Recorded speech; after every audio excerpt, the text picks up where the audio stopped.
Hello, welcome to Say Hello to Blackjack's news episode number 1. My name is John Michael Garapi. I'm the scripter, the director, and the editor for Say Hello to Blackjack. With me today I am Jonathan Russo, and I play Saito. Can't remember. Not 100% certain who you play. I can't remember his last name. Iroju. Or Eiroju. It's Saito Eiroju. Okay. It was like once in the entire script it was actually mentioned. Yeah, and I almost thought it was like a typo that meant for like Iroku. And I don't even know if it was even said in the first few episodes. It may have just been on the script, was it? No, I'm pretty sure, I don't know, what was the other hospital? Oh, jeez, it was the Sato Hospital. Like, before we even get into this episode, let me tell you, the original, yeah. I'm sure it's a minor thing in Japan, but some of these names were just a little too close for comfort for me, and I really should have changed. This is one of those problems I should have thought to myself. I should have just changed Sato Hospital after the fact. I did not think to actually change the name of the hospital. Did not occur to me. Like, oh, this is something... Oh, Sato and Saito, they're completely different. No one cares about this random hospital's name where he's not even the main hospital where he's doing the work at. I mean, and it's a throwaway. It probably makes more sense in print. Saito and Saito, or Saito and Saito. Like, what have you done beforehand, John? Like, where did I pull you out of? You've been thrust upon the world stage, John. All right. Well, I mean, I did a lot of acting in college, but I haven't done. No, your talents were wasted. What? I saw you in Tartuffe. You practically stole. Like, you were just the stupid butler. I don't think I even had any lines. No, and you were stealing the goddamn show away from everybody else. Anyhow, so we have me and John. Unfortunately, Shuko Sato can't be with us because he doesn't know we exist. Shuko Sato, for those of you who don't know, he's the man who originally drew these mangas in Japan. He was nice enough to make these mangas royalty free, and that's the reason why we're able to put this together, because this is one of the very rare situations where the author he didn't put his work in the public domain, he didn't put his work into Creative Commons. He said, hey, do what you want with this. I will never sue you. Here's the document that says I won't sue you as long as you credit me. And you also credit Comics on Demand, which is the website that his new comics are sold on, which I did not realize at first. Like, the thing... That's the new Say Hello to Blackjack, right? The new Say Hello to Blackjack is sold there, as well as a number of other works that Sato's worked on and other comic book artists, manga artists have worked on.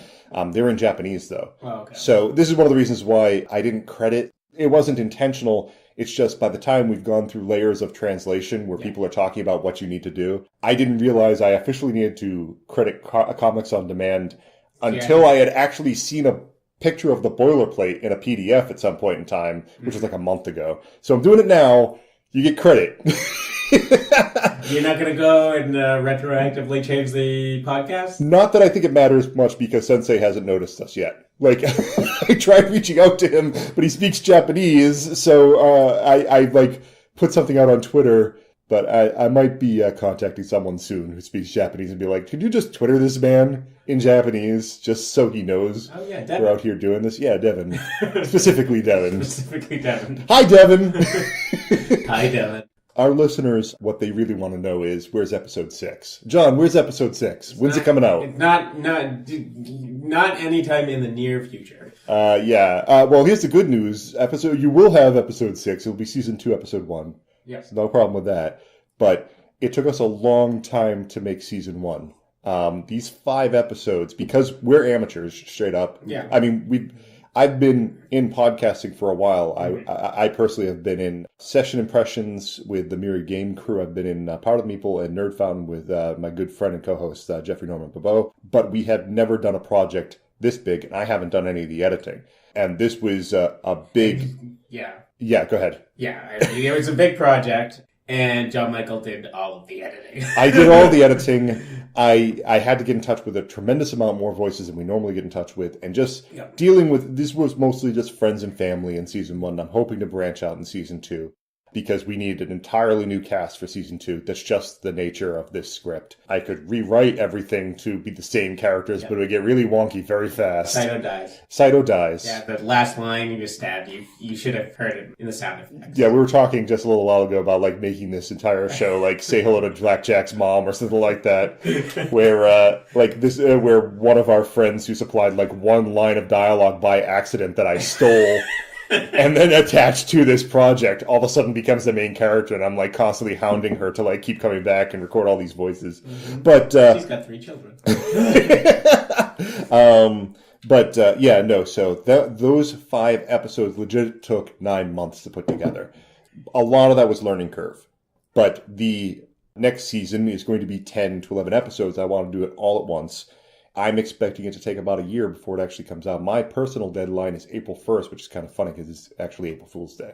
So it's March 31st. So that's when I want to get all this done. In the meantime, it's going to be a long wait. We just wanted you to know that. I know how frustrating it is to find something you like and then it just dies. We haven't died. We're working, but it's just going to take us. It's a process that's going to take us time. While we're at it, we should probably point out that we have a Patreon account. Nobody's giving us any money yet. $0 are coming in. I'm not blaming you, dear listener. This is not your fault. We're just small time. It takes time for these things to build up. Originally, I had the Patreon set to like when an episode releases, you get charged on your debit card. Okay, yeah. I'm switching that over to monthly basis since nobody has actually joined on anyways. It doesn't make a difference. Just so like the more money we get, the faster we move. That's not a threat. We're working on it. But as incentive to keep going and push this project faster, it doesn't hurt to like say, hey, here are these people that are supporting you. Even a very small amount. There's amazing things we can do with just a $5 bill. You know what I mean? $5 alone supplies a tremendous amount of work that we can push on other people. Because as much work as I can push on other people, the better. I'm not making any cash from this for a while until this podcast starts hitting numbers like $500 a month or something like that. We won't be hitting that for years and years and probably never happen actually. Is there a minimum for Patreon? I'm not. There's not a minimum, but it's not suggested that you give less than $1. Okay. Because Patreon has fees. So if you only give like 25 cents per month, then Patreon will just take that 25 cents and we won't get anything. But $1 per month is a very small amount. I have a bunch of Patreons myself. I donate to like... Time to show some other people now?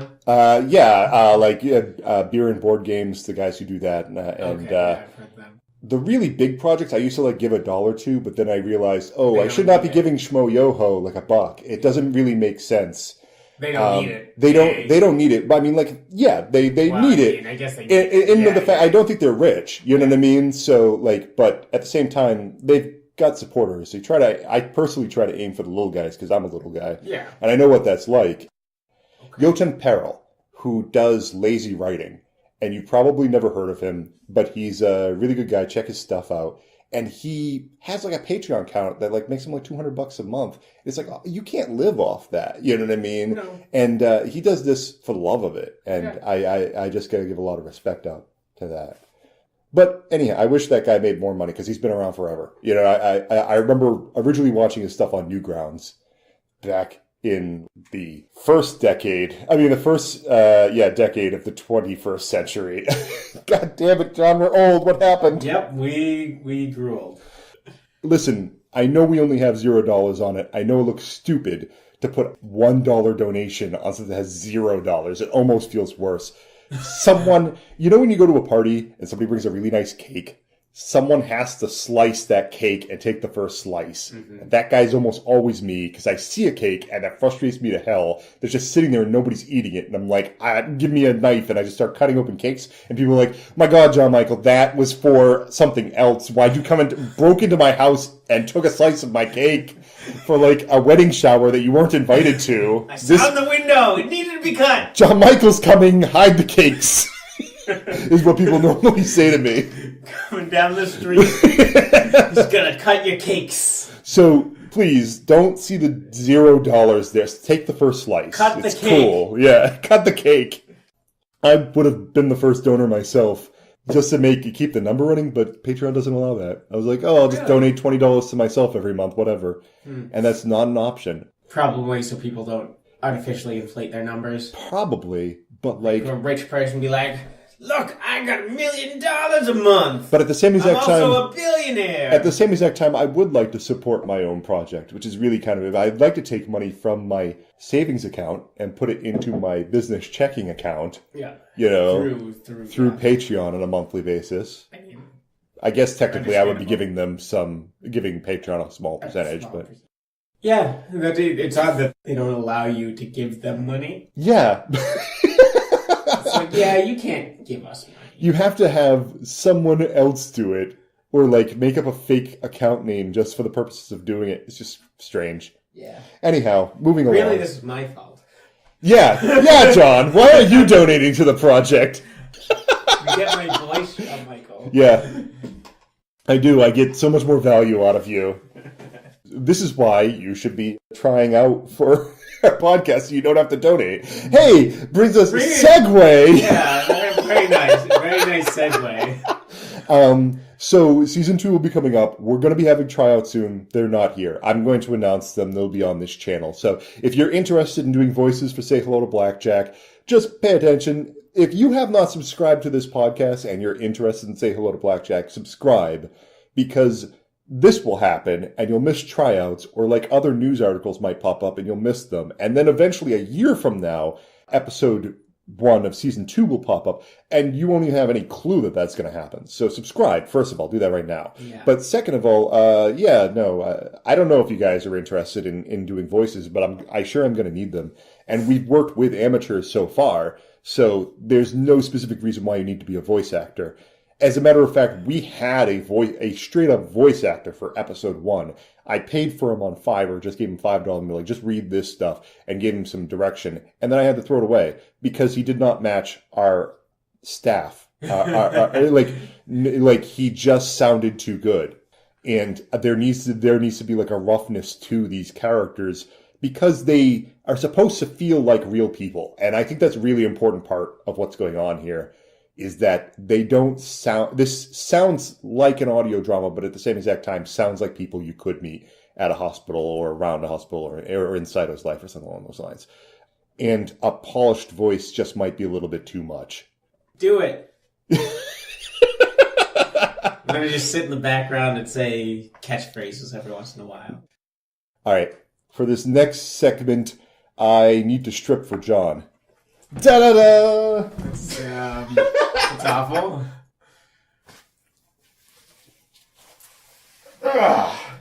John, can you tell our audience what I am wearing right now?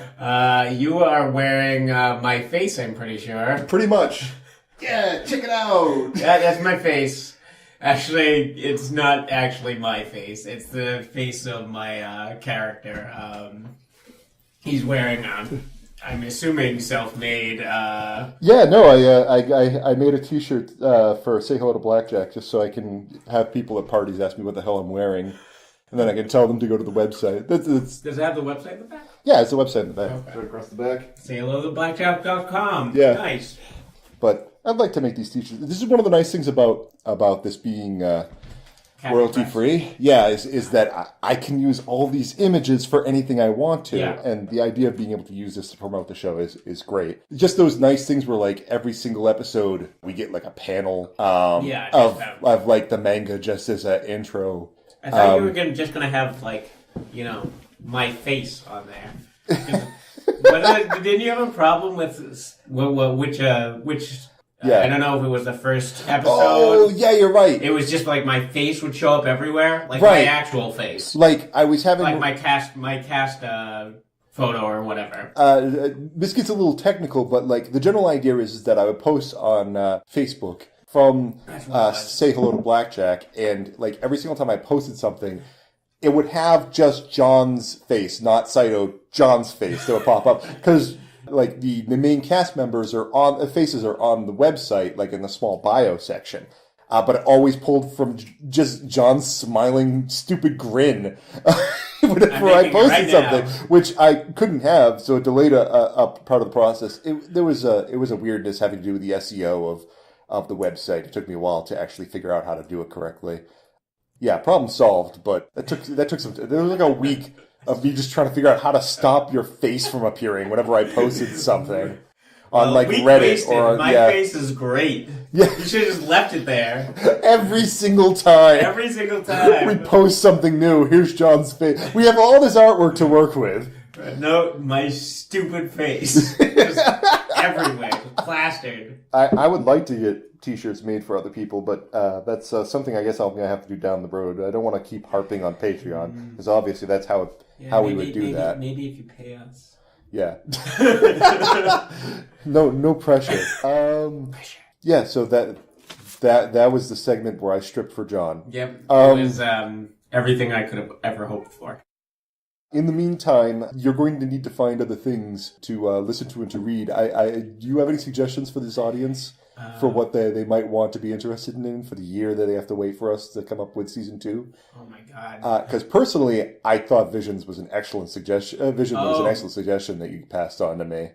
You read Vision. I read at least what Marvel on Demand allowed me to read, because they put me a little bit behind. There's only 2 trade paperbacks. Yeah. So you've been reading it. I probably have read about as much as you. Yeah, it ends with kind of like a cliffhanger-y thing. This is a really weird thing. It's definitely a full arc. I skipped Vision when I first saw it pop up, because I was just like, oh, it's going to be like Gambit. Like they're just making a comic book for a random character in the Marvel universe. Yeah. And it's going to be like, oh, this is kind of a cheesy thing, and then be done. I mean, the only reason why I read it is I was trying to get back into comics. Yeah.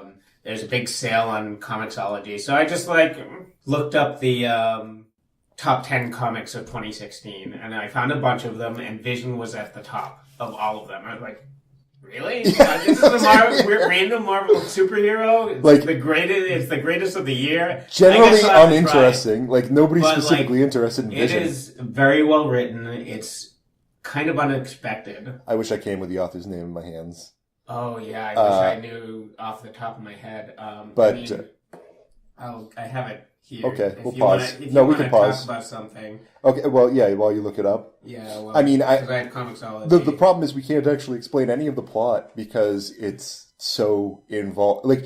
The best way, I was trying to figure out what the best way to explain this thing was. It's kind of But, it's like a Marvel superhero movie was smooshed together with American Beauty. That's exactly what I was going to say. Yeah, which is, if you've seen American Beauty, you understand why I can't really discuss any of the plot, because everything's a twist. Every single time you open up a new, the premise is that Vision is, I don't know, not sick of the Avengers. He's pulling back some on his work in the Avengers. He created a robot wife and created robot children, and is trying to live the life of a good husband, and wants a good government job working for the president. So when they list the author / artist, they list the author first or the artist first? I don't know. Generally author first is a common convention, but that's not a guarantee. So I assume the author is Tom King, and the artist would be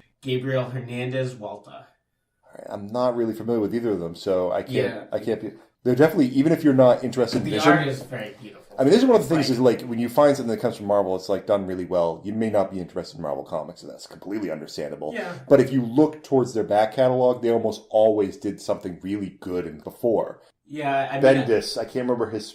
Michael Bendis. Michael Bendis. His early work. He used to do something by the name of Fish, or he had a character by the name of Fish, which was kind of a detective novel sort of stuff.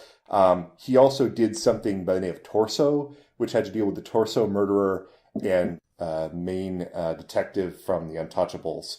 I can't remember his name. During the 1940s, trying to stop this murderer. Yeah, I don't follow history comics as well as you. Or history.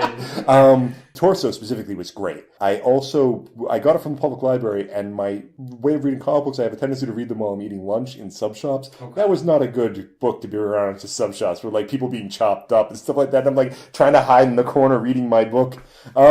So don't bring it to a sub shop is the key point. But yeah. Torso. Yeah, read Vision in a sub shop. It's perfectly fine. Yeah. There's nothing. It's a slice of Americana. It actually kind of fits that sort of environment. Good book. Also, I just found out that Heathers existed.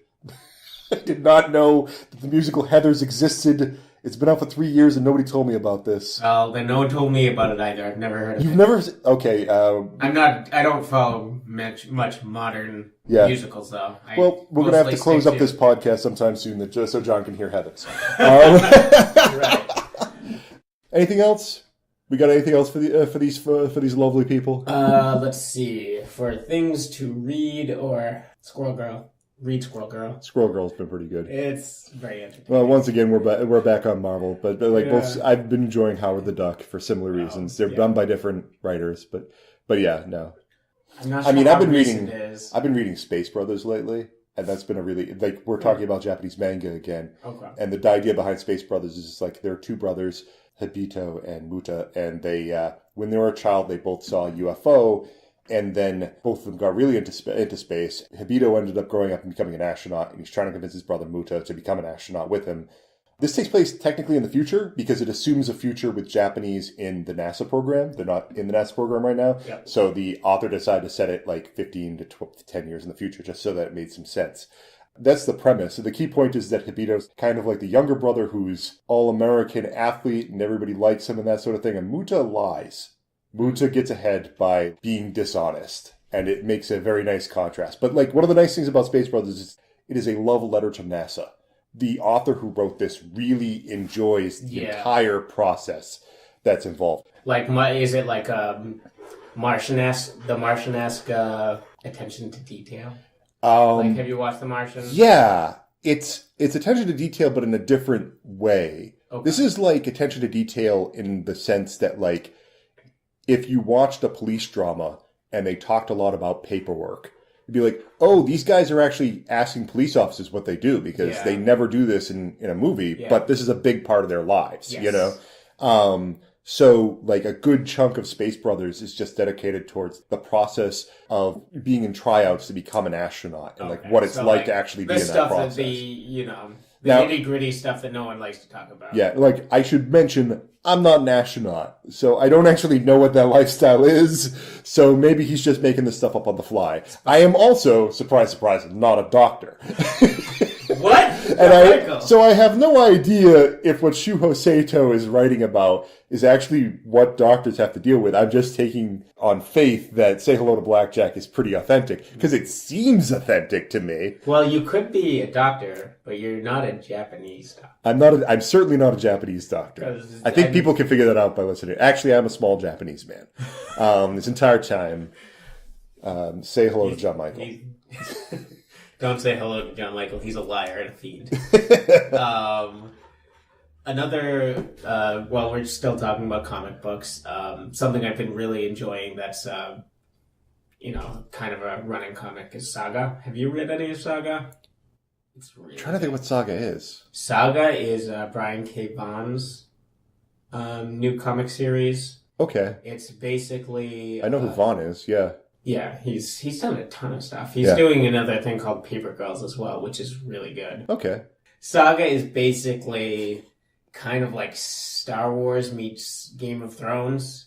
It's very graphic. There's a lot of politics going on, a lot of different moving pieces, but it's in a Star Wars, fantasy, sci-fi world. It's really interesting. It's really fun and well written. And I think they're on their 7th trade paperback or something. Doesn't seem like it's slowing down. Yeah. It's, let's see, Brian K. Vaughan, and the artist is Fiona Staples? Yeah, Fiona Staples. And the artwork is beautiful.